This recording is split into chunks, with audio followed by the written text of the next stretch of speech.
I guess, how should a person just starting off a company, they have a bright idea that they want to create a company, what's the first steps they need to take in order to structure this thing properly? Wow. I think you've got to look at who is your potential customer base.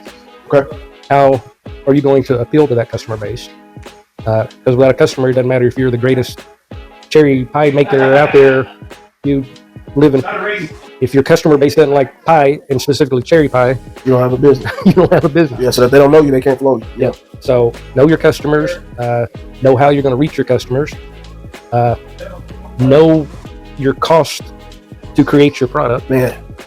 Because if you're selling your cherry pies for $5 a piece, but it costs you $10 a piece to make them, you're a charity at that point. You're a charity pie, not a cherry pie. So know your cost of goods sold. Know how much your time is worth. Yeah. I fell into that trap early on, and my wife still has to remind me almost on a weekly basis that I give too much stuff away. Yeah. She said, you have a knowledge base built out over the last 12 years. You've been down a lot of these gravel roads, and you need your experience and your knowledge is valuable. Yeah. So giving back to our community and absolutely giving back to veterans.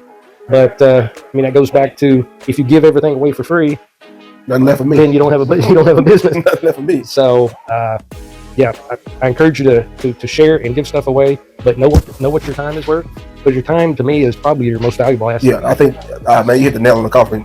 I think that's the biggest key. And a lot of times you look into it and you think about when you first start, a lot of times people, they drop their prices thinking it's going to attract more customers. But what I found inadvertently it does is it pushes people away. Yeah. Because the cheaper you offer your price, the less likely the service is good with the price. So you got to kind of map it out where you're not too expensive or you get to the point where you can pay your bills once you get done with the service. Yeah. I think that's the biggest key. Like you said, how much it costs for your business to run.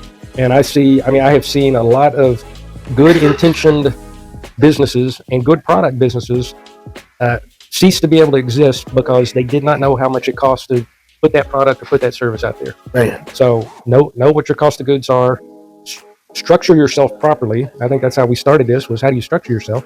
Structure yourself properly. There are risks in, everybody wants, I shouldn't say everybody, a lot of people are out there looking for a way to file a lawsuit. Yep. So you need to protect yourself, and the best way to do that is to get with a CPA, a tax guy that understands small business, and structure yourself properly, because when that first lawsuit comes, man, it's coming. It's too late to try to rebuild your organization. Man. So structure yourself properly from the get-go, expecting something bad to happen, whether anything ever bad happens or not.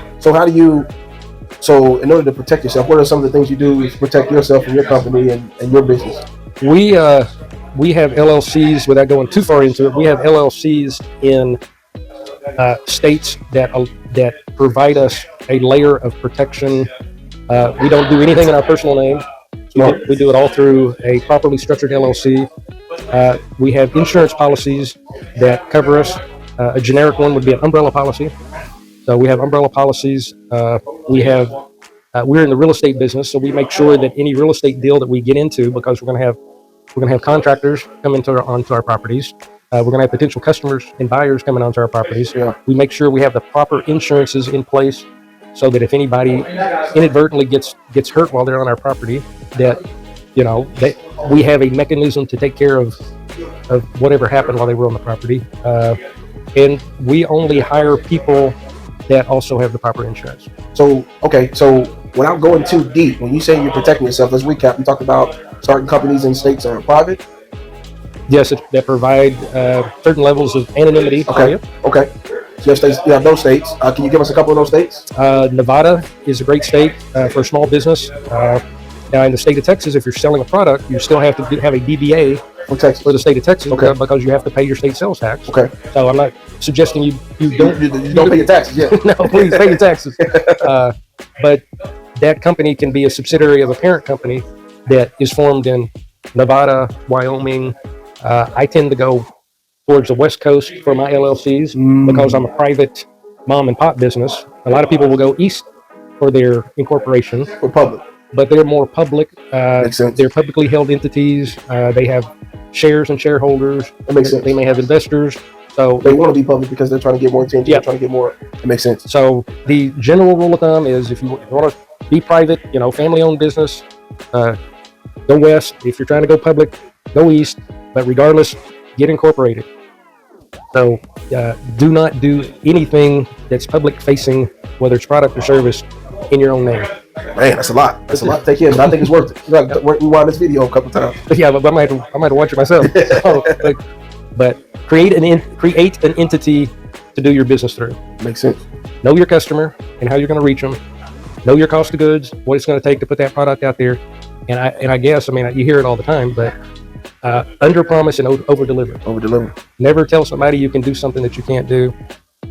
Give realistic expectations and then over deliver on those expectations. Man, well, thank you for that. I think they're gonna like that. I appreciate that. So specifically in the transportation business, don't tell the guy you can make it to the hospital in 10 minutes when you're 20 miles away. That would be smart. Under promise and over deliver. I have to remember that. What about you? You've been in business for a while.